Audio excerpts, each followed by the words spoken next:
I'm at the intersection of 2nd and Archer. This is where Ed Gein's farmhouse once stood. His parents bought the 195-acre farm in 1914 when Ed was about 7 or 8. It's private property, so I'm staying on the road. His mother, Augusta, was a lunatic. She was a zealous religious nut. She was very strict. She taught Ed and his brother Henry that the world was wicked and that she was the only good person in the world. She hated the people of Plainfield and only let the boys go to school, then they had to come back to the farm. She kept them very isolated on the farm. Ed's father was an abusive alcoholic, so that, and with his mother being so controlling, to say Ed had a messed up childhood is an understatement. All the buildings were taken down, but you can see where the driveway was.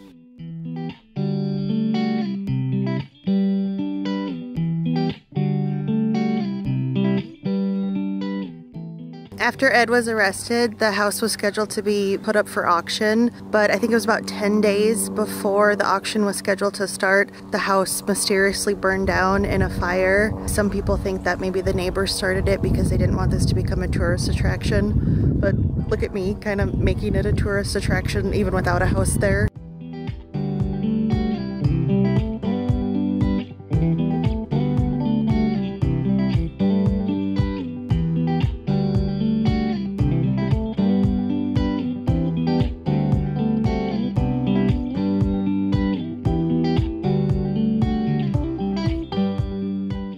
Ed's father died in 1940 from a heart attack due to his alcoholism, and Ed's brother died in 1944 when a marsh fire broke out on the farm, and there's kind of some mystery surrounding that. Some people think Ed might have had something to do with it.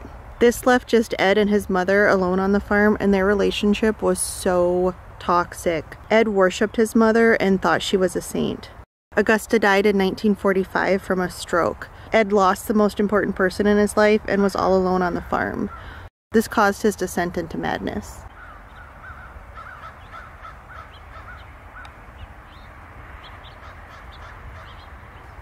After Ed was left alone on the farm, he started robbing graves, and he went to 3 local cemeteries. This cemetery, Spiritland Cemetery, and the Hancock Cemetery. It's thought he made about 40 trips in the nights to these cemeteries. Sometimes he'd bring back the whole body, sometimes he'd bring back just body parts. He mostly went to the graves of middle-aged women who reminded him of his mother. He made things out of body parts, bowls from skulls, a drawstring pull from lips, lampshades from skin. He upholstered 4 chairs from human skin too. I mean, just gnarly things. He also made a full-body woman's suit that he would wear and walk around the farm because he wanted to be like his mother and crawl into her skin. This is the site of where Mary Hogan's Tavern once stood. I didn't get out of the car because there was a sign that said it was under electronic surveillance, so I didn't want to dilly-dally. 53-year-old Mary Hogan owned the tavern that was here at the intersection of D and Elm. In the fall of 1954, Ed started to visit the tavern frequently. Mary was said to resemble his mother physically, but her personality was the complete opposite. Mary was loud and foul-mouthed. There were rumors she was involved with the mafia or had been a madam. Ed couldn't understand why a horrid woman like Mary got to live while his saintly mother was dead. On December 8th, 1954, Ed entered the tavern and it was just he and Mary in there. He shot Mary, killing her, and brought her body back to his farm. Her murder was unsolved for 3 years until all of Ed's gruesome crimes were discovered. When police searched his farm, they found Mary's head in a bag. Now let's head into Plainfield.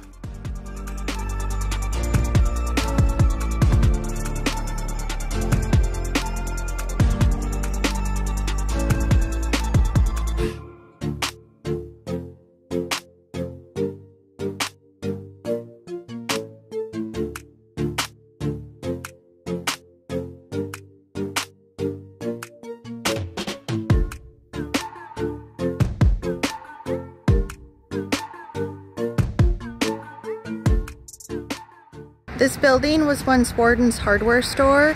It was owned by 58-year-old Bernice Warden. On November 16th, 1957, Ed Gein went in there to buy some antifreeze. He asked to see a rifle in the store window. When Bernice was reaching to grab it, Ed shot her in the back of the head. He then brought her body back to his farm. When it was discovered that Bernice was missing and there was blood on the floor, they saw that the last receipt for the day was for antifreeze for Ed Gein. That led police to arrest him.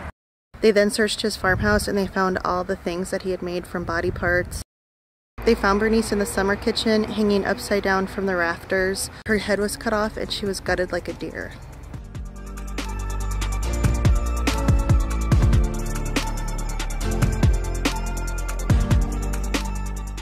I didn't expect a little town like Plainfield to have so much traffic.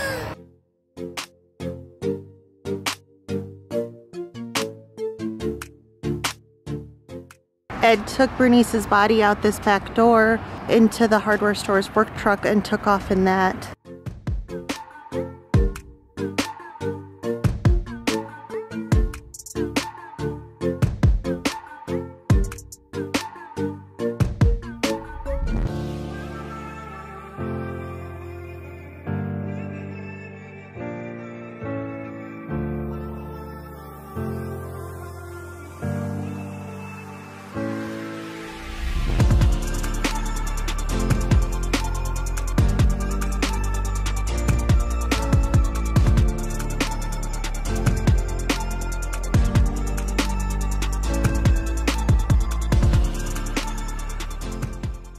This is the Washoe County Historical Museum. It used to be a jail, and this was where Ed Gein was taken when he was first arrested. You can tour the actual jail cell that he was in, but they don't open till Wednesdays, and I didn't realize that before I got here. But it's kind of interesting because this used to be a house, and the sheriff lived here, and the jail was in the back of it. So the sheriff had his family and criminals in the same building. I don't know if I would like that. Ed Gein was found not guilty by reason of insanity and sent to the Mendota Mental Health Institute. Ed Gein died there on July 26, 1984 from lung cancer.